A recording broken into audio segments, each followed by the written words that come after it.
बहुत सारे लोग पर्ची बनाते हैं। अब वो तो उनके पास तो जन्म कुंडली भी नहीं होती। बहुत से लोग ऐसे पर्ची वाला सिस्टम क्या है कि किसी व्यक्ति से जैसे पहली बार मैं आपसे मिला, जी तो जी। किस तरीके से आप मेरे बारे में बताओगे, ये माइंड रीडिंग है या ज्योतिष है या फिर ये कोई और सम्मोहन क्रिया? पर्ची का जो सिस्टम होता है, ये पर्ची का सिस्टम आज से चालू हुआ नहीं, ये कई सदियों से चालू है।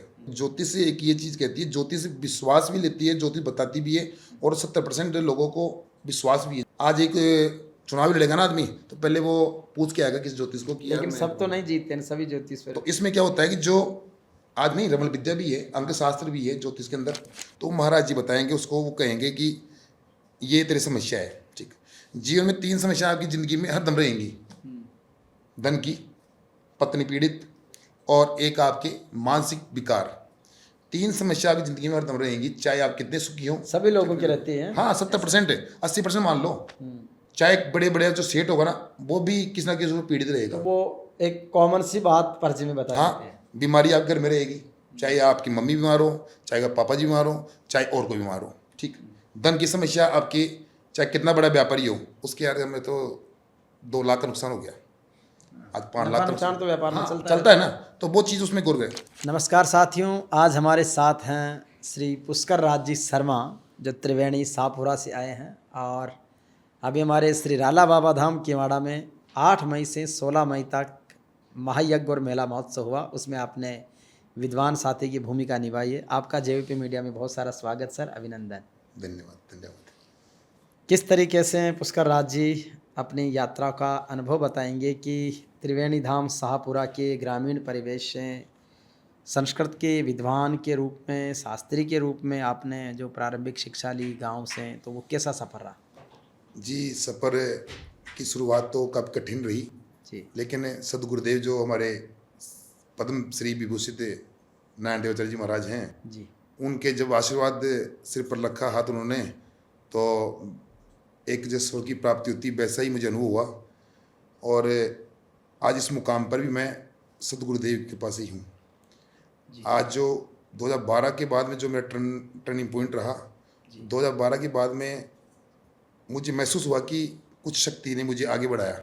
जी उस शक्ति कृपा से ही आज मैं उस मुकाम पे हूँ। अभी क्या दायित्व निभा रहे हैं? किस तरीके के सामाजिक सेवा कार्य हैं, पारिवारिक दायित्व, या जो आपके विद्वान साथियों के बीच है, तो क्या भूमिका में नज़र आ रहे हैं? मेरे पिताजी का नाम बजरंगलाल शर्मा है। जी मैं शाहपुरा जो है वार्ड नंबर 11, वहीं से बिलोंग करता हूँ। जी। और वर्तमान में हमारे सांसद है राव राजन सिंह जी। जी उनका जो मोती महल है पूर्वजों का, उनके पास में मेरा निवास स्थान है। जी मैं वहीं से बिलोंग करता हूँ। मेरा जन्म है सन 1986 1986 का।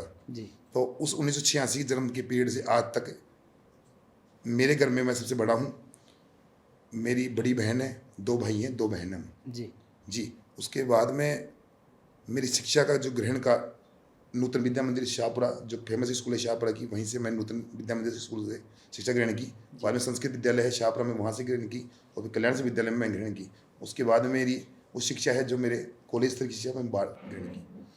अब वर्तमान में मेरा ज्योतिष में विश्वास है, पूजा पाठ में जाता हूँ और पंडित्य क्रम में भी करता हूँ।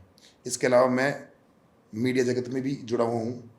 सन 2013 से मैं राजदूत पेपर में रहा, दैनिक नवज्योति पेपर में रहा, दैनिक भास्कर में भी रहा।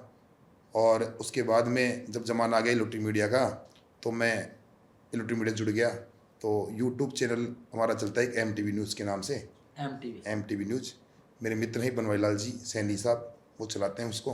तो उसका भी मैं जयपुर ग्रामीण से संपादक के रूप से वो संभालता हूँ मैं वहाँ से। तो ये जीवन यात्रा बड़ी कठिनाई पूर्व चलती रही, लेकिन फिर मैं राजनीतिक क्षेत्र में भी रहा। मैं कांग्रेस पार्टी से 2010 में पार्षद का चुनाव लड़ा। तो राजनीति भी आदमी जरूरी है इस क्षेत्र में उतरने के लिए, क्योंकि बिना राजनीति के आप धर्म क्षेत्र में आगे नहीं बढ़ोगे। जी जैसे आज मोदी जी हैं, बिना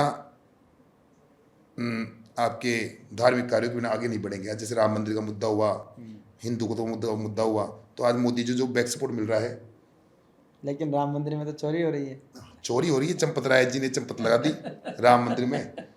इसमें भी कारण ये रहा कि जो एक पैसा होता है, पैसा रुपया जो होता है, इसमें एक लालच जग जाता है, विकार आ जाते हैं ज़्यादा विकार आ शक्ति जाते होने हैं, से। विकार आ जाते हैं।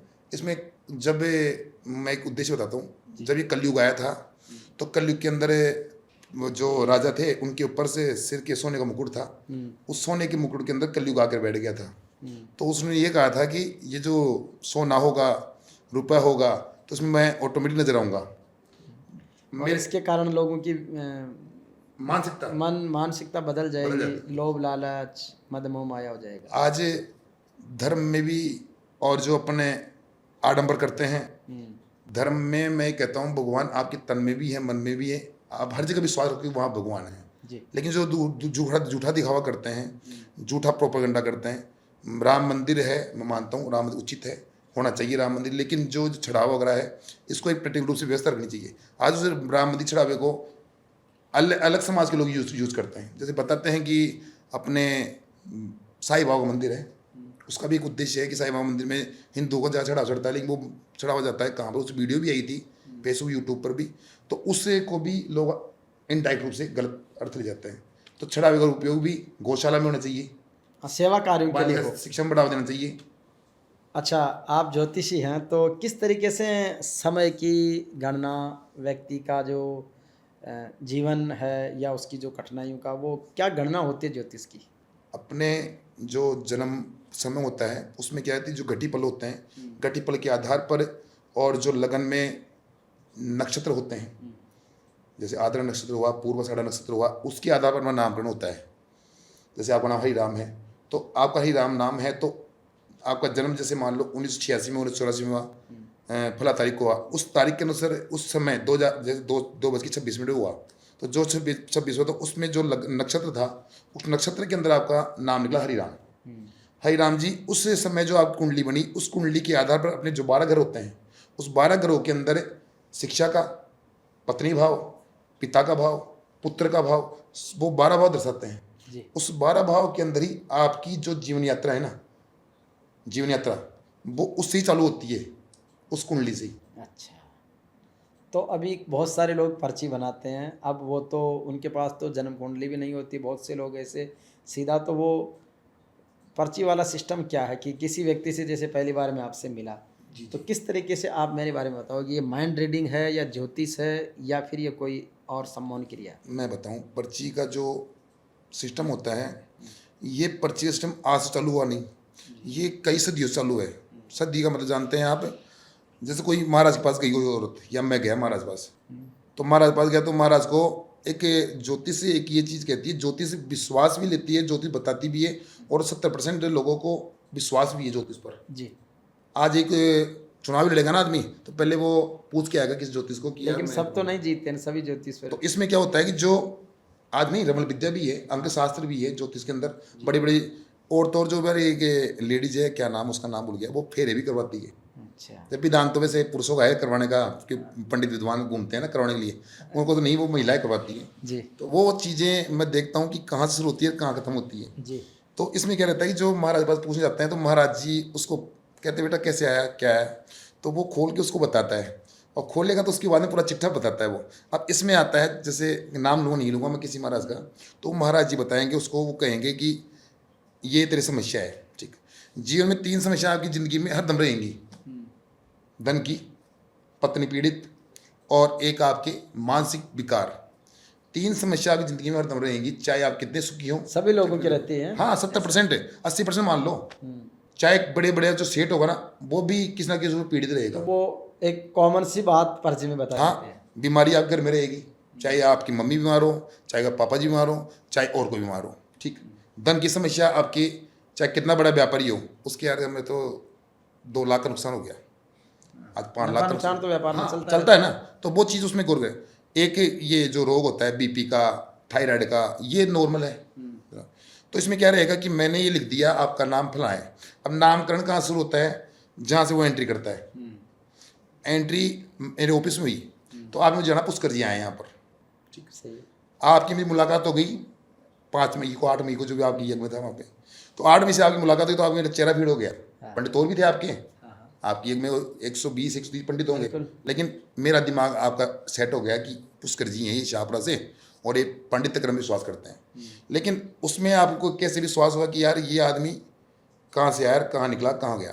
तो इसमें क्या होता है, जो ये बताते हैं तो इनका क्या 3 चरण होते हैं। 3 चरण कैसे होते हैं कि ऑफिस से 3 वहाँ से निकला आदमी वहाँ आएगा, क्या नाम है आपका, क्या कुल मिला के उनकी डिटेल उनके पास डिटेल आ लेती जाती है, डिटेल लेते हैं, बिना डिटेल तो आपको मिलेगा नहीं।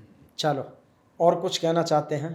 जी, मैं एक कहना चाहता हूँ कि ये जो सरकार का जो मुद्दा है, सरकार को विशेष रूप से युवाओं को राजनीति में मौका देना चाहिए, और एक जो धर्म कर्म आस्था का विषय है इसके ऊपर भी अपनी जो पुरातन जो धरोहर है उनको बचाना चाहिए। एक साथ में अभी कुछ ही रोज पहले एक महिला का वीडियो आया, एक पुजारी के साथ मारपीट हुई, उसमें जो सोशल मीडिया पर वो ग्रुप में डाला गया एक अभद्र जो वो वीडियो था, उसके अंदर मंदिर माफी की जो भूमियाँ हैं जिनको किन लोगों ने कब्जा कर रखा है, पुजारी का दायित्व ये होता है कि मंदिर माफी भूमि से अन्न आए और अन्न का ग्रहण वो पुजारी करे। लेकिन अनावश्यक रूप से लोगों ने उस जमीन को कब्जा कर लिया, और कब्जा होने वाले जो पुजारी पीड़ित परिवार है, जो खाते पीते हैं बेचारे, उनको कुछ मिलता नहीं है। कि मंदिर आप जानते हो कैसे डरावाता है आजकल, जो निम्न गाँव में मंदिर है, आप भी शायद गाँव से बिलोंग करते हैं, तो उन गाँव की स्थिति बहुत बेकार है। तो वो जैसे वो महिला ने उस पर जो वस्त्र फाड़ने का ऐसे मतलब बताया वो वीडियो में, तो एक अभद्र रहा। तो ऐसे मैं सरकार से गुजारिश करना चाहता हूँ कि ऐसे जो लोग हैं, जो भूमाफिया हैं, जिन्होंने मंदिर भूमि में कब्जा कर लिया, उनको जो गिरोह है ये, उनको कड़ी से कड़ी सजा दे, जिससे कि सनातन धर्म बचे। क्योंकि सनातन धर्म की आज कहाँ परिकाष्ठा है, आप जानते हैं, समाज कहाँ भिन्न हो रहा है और समाज में कहाँ अपनी गति रुक रही है, आप सब जानते हैं, क्योंकि सामाजिक धर्म के पीछे रुका हुआ है। ये निम्न मुद्दे हैं। चलिए, बहुत सारी बधाई, धन्यवाद पंडित जी, आपने अपनी बातें रखी है और निश्चित रूप से समाज, सरकार, समुदाय इस पर चिंतन करेगा। बहुत सारा धन्यवाद। Thank you sir, thank you.